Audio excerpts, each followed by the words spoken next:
여러분, 혹시 뜨끈한 선지국밥 좋아하시나요?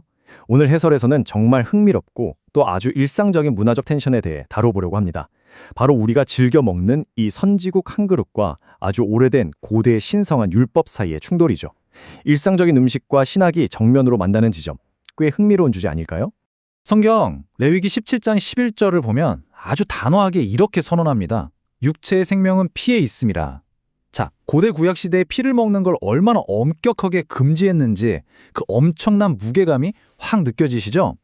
이건 뭐 단순한 다이어트나 식단 조절 가이드가 아니었습니다. 그 당시 사람들의 삶을 완전히 지배했던 아주 무겁고 엄중한 영적 규칙이었거든요. 자, 그럼 본격적으로 한번 파헤쳐 보죠. 여기서 아주 현실적이고 직접적인 딜레마가 등장합니다. 그렇다면 선짓국을 먹는 건 죄일까요? 이 질문은 단순히 오늘 점심 메뉴를 고르는 논쟁을 넘어서요. 우리가 고대의 텍스트를 어떻게 해석하고 또 그걸 복잡한 현대의 삶에 어떻게 적용하는지 보여주는 아주 중요한 신학적 탐구의 출발점이 됩니다. 첫 번째 파트입니다. 고대의 배경, 대체 왜 피를 금지했을까요?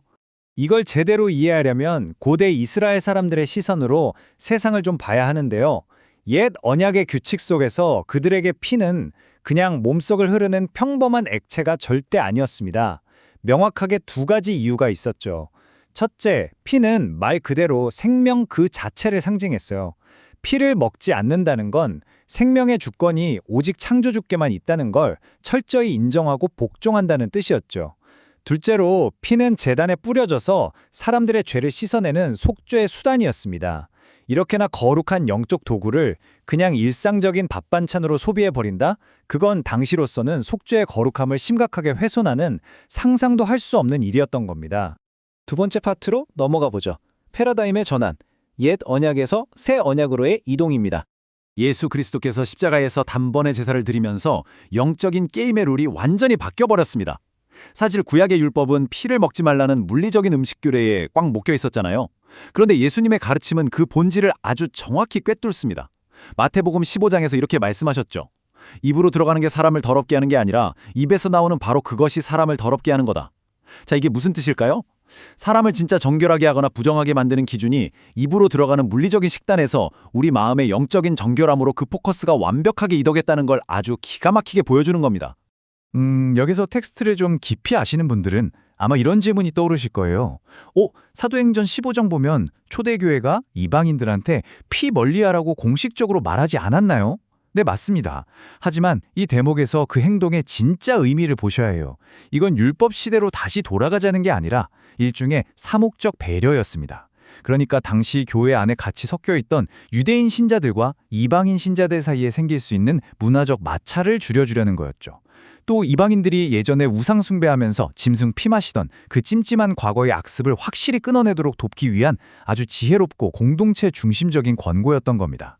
절대 음식 자체가 가진 영적인 구속력이 되살아난 게 아니란 뜻이죠. 자, 그럼 세 번째 파트입니다. 현대의 답변.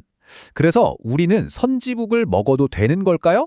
지금까지 살펴본 고대의 텍스트와 역사적 탐구를 현대로 쓱 가져와서 우리의 이 국밥 딜레마의 결론부터 아주 명확하고 깔끔하게 말씀드릴게요. 신학적으로 볼 때 선지국 먹는 거요, 절대 죄가 아닙니다. 현대의 신자들은 율법의 음식 규례로부터 이미 완벽한 해방과 엄청난 자유를 얻었거든요. 이 결론을 아주 강력하게 밀어주는 텍스트가 또 하나 있죠. 바로 사도 바울이 고린도전서 10장에서 선언한 내용입니다. 무릇 시장에서 파는 것은 양심을 위하여 묻지 말고 먹으라. 오늘날 우리가 동네 식당이나 시장에서 흔히 만나는 선짓국도 결국엔 그냥 우리에게 주어진 일상적인 음식 중 하나일 뿐이라는 겁니다. 그러니까 우리는 고대의 율법적인 공포나 금기에서 완전히 벗어나서 이 뜨끈한 국밥을 기쁘고 감사한 마음으로 아주 자유롭게 즐기시면 됩니다. 하지만 오늘 해설에서 우리가 절대 놓쳐선 안 될 포인트가 하나 있습니다. 물리적으로 피를 먹지 말라는 껍데기 같은 규칙은 사라졌지만 그 율법 안에 깊이 담겨있던 영적인 교훈까지 같이 내다 버린 건 아니거든요.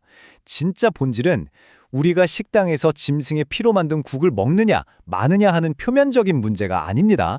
과거의 피가 상징했던 그 생명에 대한 경외심, 그리고 속죄를 위해 흘리신 그리스도의 보혈을 온전히 기억하고 의지하는 태도, 이게 단순히 음식을 소화하는 것보다 우리에게 훨씬 더 중요한 핵심 본질이라는 걸 꼭 기억해야 합니다. 이제 마지막 네 번째 파트네요. 자유, 사랑, 그리고 양심. 우리가 이 자유를 어떻게 다루어야 할지 알려주는 마지막 사목적 주의사항입니다. 신학적으로 우리가 완벽한 자유를 얻었다고 해서 내 마음대로 막 행동해도 된다는 뜻일까요? 당연히 아니죠. 우리는 공동체 안에서 관계를 맺고 살아가는 사람들이니까요. 텍스트가 보여주는 청교도적 양심의 아주 아름다운 균형점을 한번 보시죠. 첫 번째는 형제의 양심입니다. 만약 여러분이 누군가와 식사를 하러 갔는데 같이 간 분이 선짓국 먹는 걸 여전히 신앙적으로 힘들어하고 찜찜해한다면 어떨까요? 로마서 14장의 가르침처럼 나한테 먹을 자유가 있더라도 그 사람의 마음을 배려해서 내 자유를 기꺼이 내려놓는 것. 그게 바로 사랑의 원리입니다. 두 번째는 개인의 확신인데요. 사실 본인 스스로가 이런 신학적 설명을 다 듣고도 막상 먹으려니 양심에 왠지 모르게 거리낌이 남을 수도 있잖아요. 그럴 땐 남들이 다 자유롭다고 해서 억지로 자기를 밀어붙여가며 먹을 필요가 전혀 없습니다. 확신 없이 행동하는 게 오히려 문제가 되니까요. 결국 그리스도인이 누리는 참된 자유라는 건 언제나 타인을 향한 사랑, 그리고 내 안의 양심이라는 이 두 개의 튼튼하고 따뜻한 울타리 안에서 가장 멋지게 빛나는 법입니다. 자, 이제 오늘 해설을 마무리하면서 여러분께 한 가지 질문을 던져보고 싶네요. 여러분은 개인의 자유 그리고 공동체를 향한 사랑 사이의 균형을 어떻게 맞추고 계신가요? 단순한 선짓국 한 그릇에서 시작된 이 탐구가 결국엔 우리가 누리는 자유, 이 복잡한 일상 속에서 어떻게 사랑으로 풀어낼지 정말 깊이 고민하게 만들어주지 않나요? 율법의 얽매임에서는 완전히 자유로우면서도 서로를 향한 배려의 깊이는 한층 더 깊어지시기를 바랍니다. 오늘 준비한 흥미로운 텍스트 해설은 여기까지입니다. 이 작은 딜레마가 여러분의 생각에 아주 신선하고 의미 있는 자극이 되었기를 바랍니다.